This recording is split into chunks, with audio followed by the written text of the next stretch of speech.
What's going on, guys? Welcome back to 100% Chelsea and welcome to Europa League match review of Slavia Prague 0, Chelsea 1 in the first leg. This has taken 8 or 9 takes to get, but it's worth it. Stop fucking laughing. I'm not doing another one. But listen, lads, just summarise. Well, actually, I'm going to give you one word each. You've got 3 words. Summarise that game in 3 words. Cheyenne. Bullshit. That's technically one word. I was hoping you'd formulate a sentence, but that works. Go on. Fucking dog shite. That's 3 words. That's 2 words. 2 words. Oh, I was hoping you go, that was shit, and then that might work. Yeah. But I think we might have to redo that one. I'm not doing it again. Lads, what happened? What happened? It's Europa League. That's what happened. So we never. I was speaking about this during the game.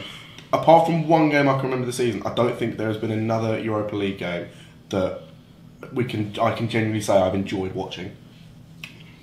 Well, and I didn't even get to see the enjoyable one. yeah, I mean, Barté was probably the best, but VDOA. VDOA was one where it was a bit nerve wracking. Come on, you have to. Even though there wasn't really much at stake. Lost. there was nothing at stake. We didn't lose that. True.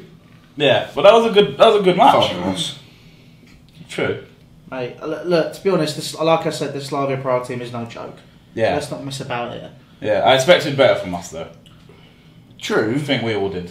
But then you look at all the other teams in the thing. You've got Valencia scoring 3 tonight against Villarreal away from home. You've got Benfica scoring 4. You've got Eintracht Frankfurt scoring 2 as well. And Arsenal scoring 2 against Napoli and not conceding a goal. Oh, bollocks. Well, at least we got a clean sheet, eh? That is the only positive.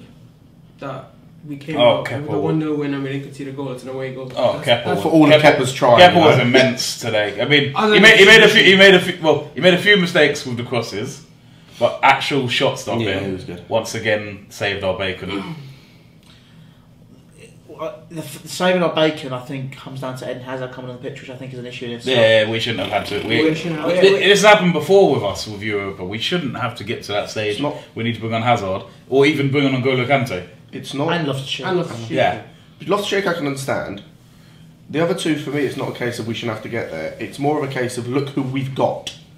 We're coming up against arguably the best team in England next. You want our best players to be fully fit, regardless of anything. Take a 0-0 draw in that game. At least we don't concede. Yeah. Just no words, really. I think another point we got to mention, because obviously we were moaning about it earlier. That's Pilaqueta. What's he doing on the pitch? He's going to be burnt toast on Sunday, isn't he? I mean, he looked dead in that game. There was a couple of times when their left back was getting in the box too many times. Yeah. Bovril or whatever his name was. It was something like that. No, I'm not. I might have been Bovril or something like that. I'm genuinely not even shitting you. You're a proper Yadar, aren't you, mate? No, I'm not. Have you ever had a Bovril? No, I haven't. I have. I love Bovril. Have you had a Bovril? No. You need to have a Bovril. Brovril's just gravy in a cup, innit? It's not just gravy. So don't get out the fucking Bista and go, hey! It's basically beef broth, I think. So, gravy. Oh, mate, it is gravy. So it is top quality. I had that on a match day of a coffee.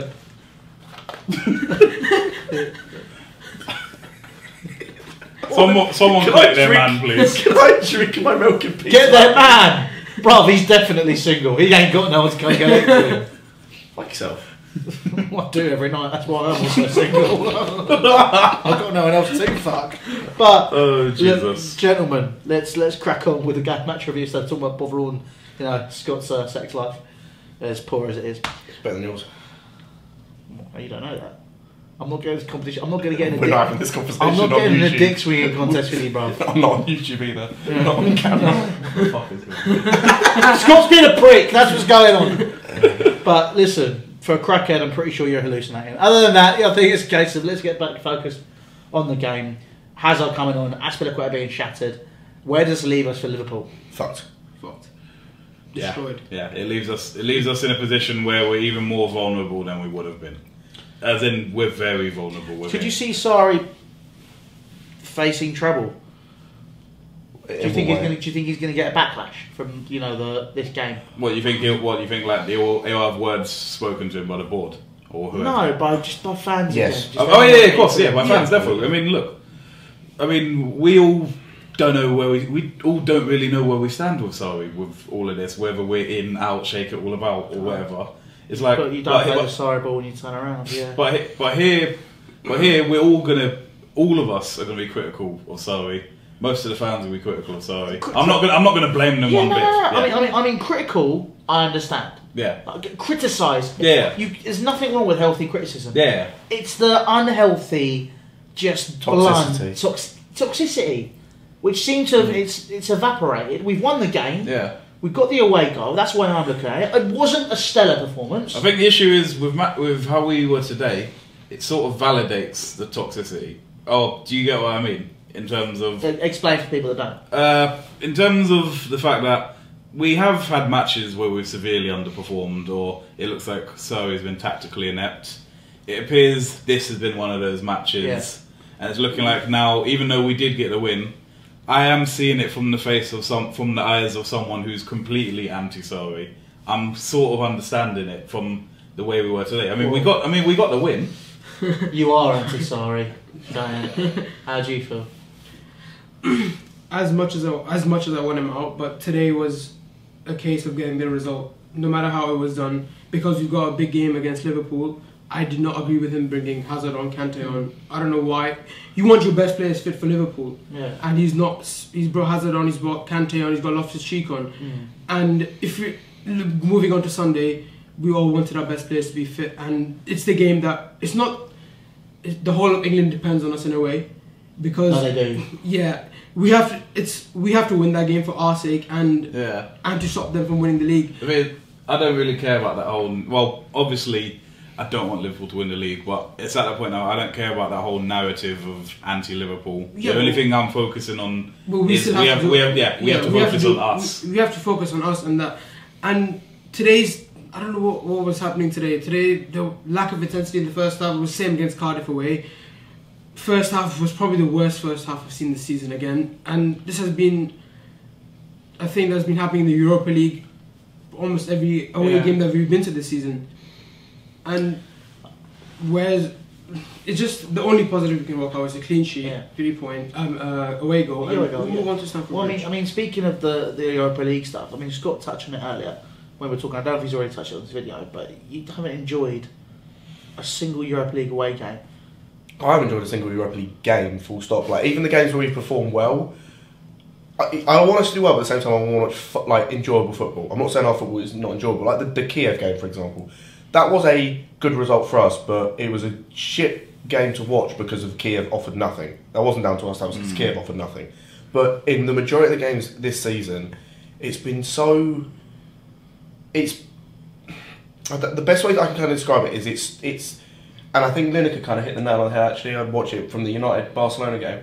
It's almost like a bit of don't know whether to go full strength, don't know really to go at it, because you kind of don't know how it's going to pan out. I mean, this is what also touching on what you said with that. Sarri's brought on Kante, Hazard, Loftus-Cheek, 3 players that should be playing the game on Sunday. Yeah. On top of that, Aspilicueta's already started. Rudiger's already started. Stop drinking milk. Kepa was in goal as well. Obviously, I understand it's the latter stages, which makes sense. But these are all very key players. Do you think Sarri's making his choice now by putting Europa League first? And do you think that's a correct one? I don't know, because top 4. I mean, look, right now we are actually in the top 4. Yeah. So it is still very much in reach. Whether it is after Sunday, I don't know. Or after Sunday and subsequent performances from then, but it's a position where I don't feel like we have to make the choice yet. Do you get what I mean? In terms of as of right now, as of this very minute, we're 1-0 up in a Europa League tie. We're 3rd in the league, even if it is a matter of whichever teams have games in hand or whatever. So I think it's a time where we don't have to make that choice yet. Sure. I think it's a very confusing situation, because if you ask me when we lost to Everton and when we drew the Wolves, I would say put all your eggs in one basket for Liverpool. But since the results have gone our way, it's kind of back in our own hands. And with the games upcoming as well, I still think focus on the Europa League, because it is our best chance to get top 4, to get Champions League. Because realistically, away from home, we haven't done anything this season. not alone in 2019, but against the big six in the top six. Went to Tottenham, lost. Went to Arsenal, lost. Went to City, got smashed. Liverpool, probably, let's be realistic, we're not going. If we'll be lucky to get a result at Anfield, and then we have to go Old Trafford as well. So, if we lose those 2 games, Europa League is literally our best shot to get Champions League football.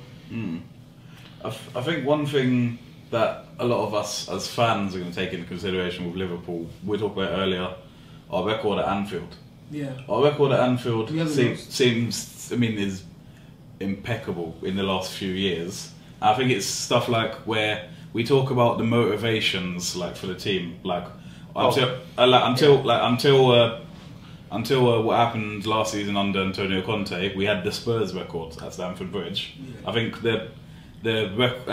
whatever Anfield record is, I don't know the actual numbers, but stuff like that, I think it needs to be put into the players' heads. Yeah. Thinking, all right, look, even if it was against us, a not so stellar team, we had a great performance in the League Cup.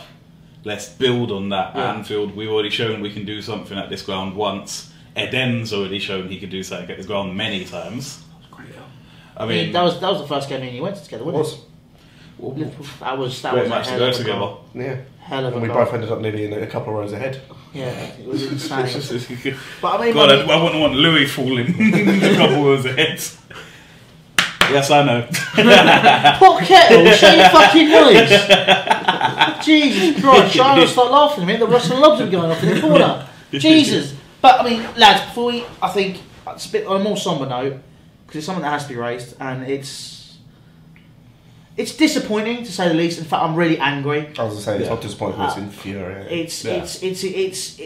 It's disgusting. And to be honest, I'm doing this because it's something that needs to be spoken about. There's no doubt about it. We have a platform to speak about it, and I'm sick of people. I'll be saying it in this video. I'm going to do a separate video as well. Yeah. I'm sick of people saying we never address this type of stuff. Yeah. I'm sick of it because we do on several occasions. Yeah. And it's also happened to a personal friend of ours today as well, which we can touch on it. Do you think we should, or a little bit? I think he won't mind as such. Okay. All right. Well, I mean, what we'll do is we'll save. We'll touch on it a bit, and I'll go into further detail tomorrow if there's any more information. But the Salah songs, disgraceful. It's horrible. Right, how do you feel? Because I know you're Muslim.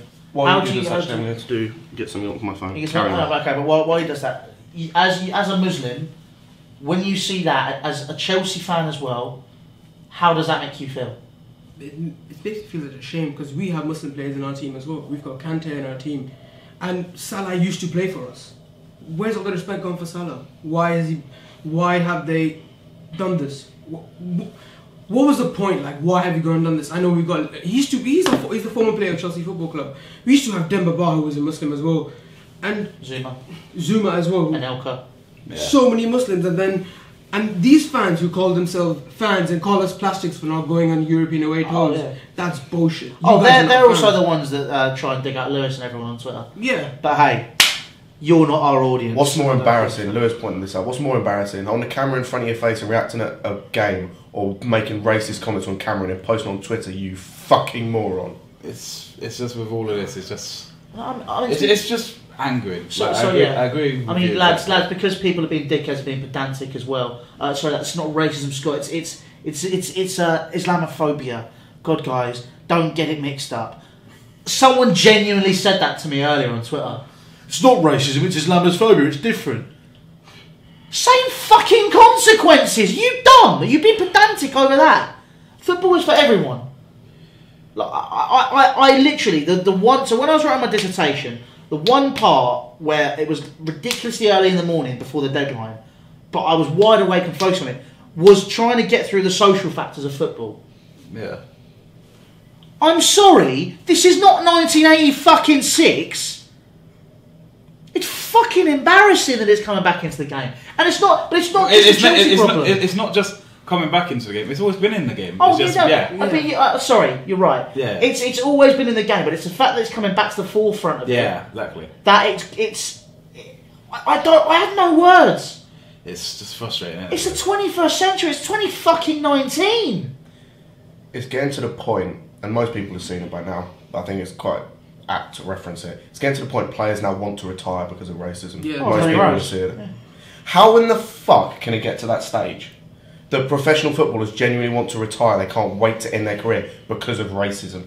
And it's 2019. It's the fact that obviously with racism, it's a societal issue, isn't it? 100%. That's exactly what I was going to say. I mean, look. I mean, you joke about it, but I want you to. Is this what you're about to raise? It's just like with all of this with race. It's like the issue is it's not just about getting it out in football, like whether it's racism, Islamophobia, anti-Semitism, all of that. It's like obviously we want to get out of football, but the problem is it's not going to be out of life. And if it's not out of life, it'll never be out of football. It never will. That's the saddest thing is it'll never be out of life, and it's because I mean Jordan makes this joke quite a few times. So obviously his surname is Charles, and obviously he often says people are like, you've got such a white surname, blah blah blah blah blah. Yeah, and what is it? It's usually because of what happened to my ancestors. That's what my surname is. It's funny. I do like it, and I'm sorry on behalf of my ancestors for being a prick. Although I'm not, I am a prick according to some people, which is fine. But I mean, for my, I'm digging a hole here. But it's kind of a case. Look, like racism in football, I don't like how it's pocket hold. I understand if it's football coverage, you're going to touch on it and you are going to say that it's happened at the football ground. Yeah. That is where it is, and it's kind of a case of it's going to fall into that pocket. However, it's kind of a case of where it needs to come out of that pocket, and people need to go, okay, well, it's a football issue, not that club issue. No, it's not just a football issue. I know what you mean. Yeah. Well, I mean, that's another thing that pisses me off. Do you know what, Shaq, is that if I just touch on something that annoys me? It's like these days, people aren't. It appears that a lot of people aren't fussed about the actual incidents that take place.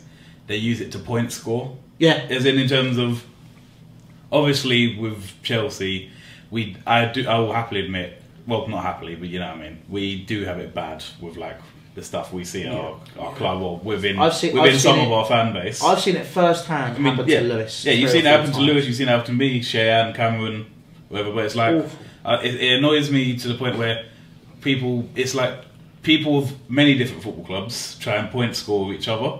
It's like someone could mention the alleged incidents with Chelsea and Sterling, and then it'll be like, oh yeah, but Man United's fan had this, or it'll be, and Liverpool and Suarez had this, and it's like we should be uniting to tackle it on all fronts. We shouldn't be point scoring, basically saying, oh, Chelsea win the Racism World Cup, because that's not the way to go. We need to tackle it, and it involves whether it's tackling what's happening at our own clubs or trying to help other clubs tackle what's happening with them. It's just getting annoying. It's like we're not going forward with this at all. It's I just got no words. I mean, look, I can't say anything. I am a straight white male. Really didn't notice. But can't speak for Scott. But it's kind of a case of that I've not had any, obviously, any racism. I've not had any, anything at all to be able to say I understand, because I don't. Yeah. I never will be able to say that. I've been called a wop, and I'm not even fucking fully Italian. I got called a slippery soprano. Really not. Was this in bed? No, she had no complaints. It's a case of, I think that.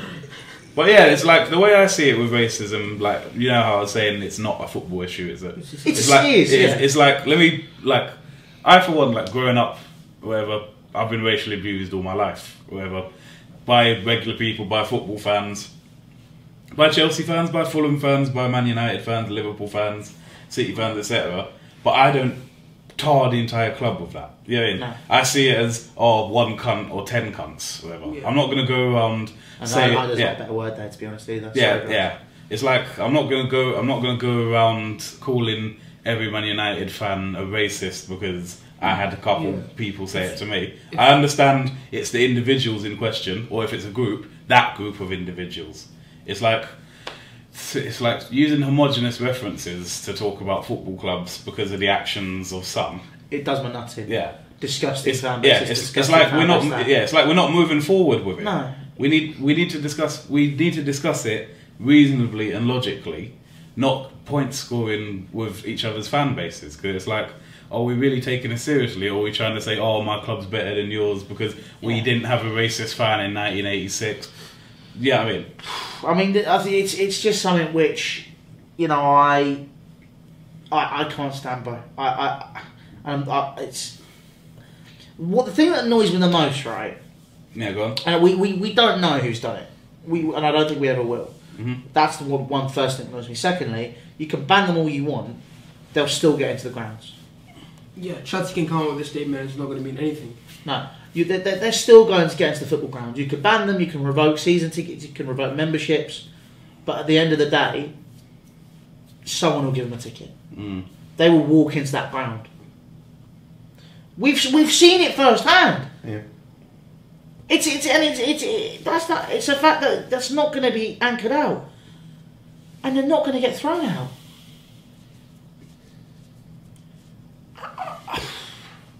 I mean, there's got to be other ways to tackle it.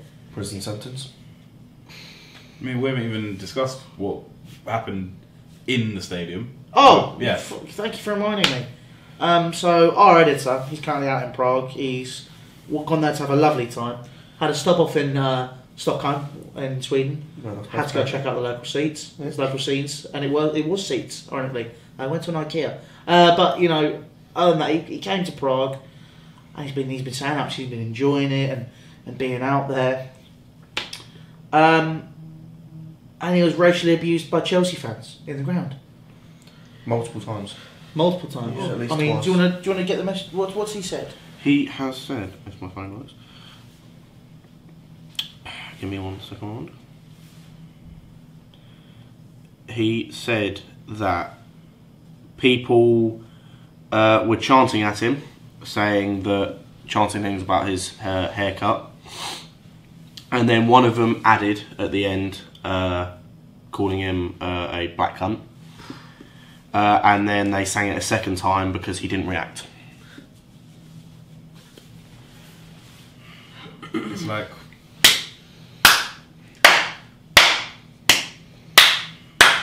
you fucking pricks.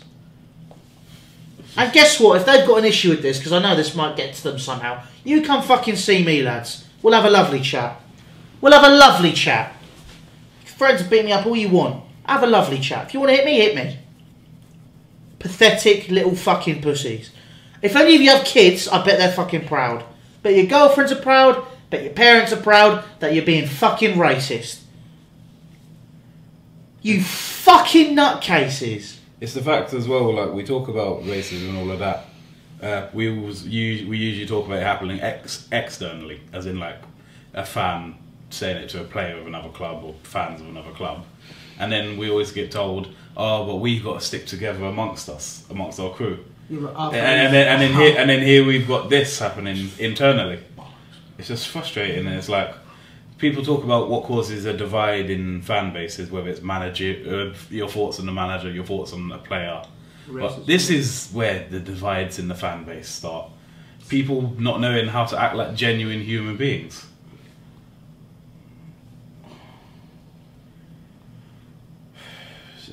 Whenever someone's racist, I just think back, right? Because this was scientifically proven years and years ago what the first human looked like. They did. I think it was in the news like a few years back. I remember being at school when it came in because we were in biology. We started talking about it. The first human, the earliest Homo sapien they found, in terms of what they look like and stuff, was black. That's the first human. Earliest form of Homo sapien from Africa. That's where it's where it's centralised, and then everyone migrated, and then the earth broke up. And people have the audacity to be racist. Fucking educate yourselves. Just because I'm not Muslim and I'm not black like Jordan, and Scott's a bit Polish, and I'm not Polish. I'm more white than you are. You're more white. You are more white. I mean, no, actually. Oh yeah, I'm Mediterranean. You're Eastern European. Just established for those that have been inquiring, because I get this a lot. Yes, I am half black and I am half white. Nothing else. Yeah, he's not Asian. He's just fat. Don't worry, lads. I've got the same problem. Look at these eyes right now. I think Kim Jong is sat on Louis' sofa. But yeah, it's. You know, I sit with these lads because they're good people. You can still be a prick and be black. You can still be a dickhead and be a Muslim. It doesn't matter if you're whatever you are. If you're a prick, you're a prick. Yeah, that is as simple as that. Your race doesn't define your characteristics. Your characteristics define your characteristics. Exactly. It's. I'm sorry, but you can't be. Oh, and just for clarification, sorry to pick up. You can be white and be a prick as well, lads. Sorry for anyone there thinks I'm saying you can't be white. If you're white, you're not a prick. Whatever. I know plenty of white dickheads. But it's kind of a case of, look, at the end of the day, Chelsea need to find a way to stop it. Liverpool have released a statement on it as well, on the Mo Salah incident. I mean, what happened to Jay inside the ground as well from Chelsea fan. What he's saying. It's not great at all. But as people are going to be like, if there's no video, it didn't happen. Brilliant. Nice job, lads. Just, trying to cover it up. I'm just expecting that or whatever. But hey, it's just embarrassing. It's as simple as that. And it feels weird saying ending the video here. We got the result. Happy days, but stuff it's overshadows, and this is what is more important. But listen, I want to thank Jordan, Cheyenne and Scott for obviously being here. We watched the match together and enjoyed it, so thank you guys for watching this review as well. Make sure you subscribe to 100% Chelsea. All social links are down in the description: Facebook, Snapchat, Twitter and Instagram. Obviously do vote for us in the Football Blogging Awards in the best club category, the best women's category, and obviously vote for Lawrence in the best international category, as well as the London's Blue Pod, Chelsea Fancast and the Chelsea Echo. But other than that, guys, look, thank you very much for watching. Leave your thoughts on everything that's happened down below. Results been massively overshadowed, so I think as a group it's important that we all come together. Anyway guys, take care and we'll see you later.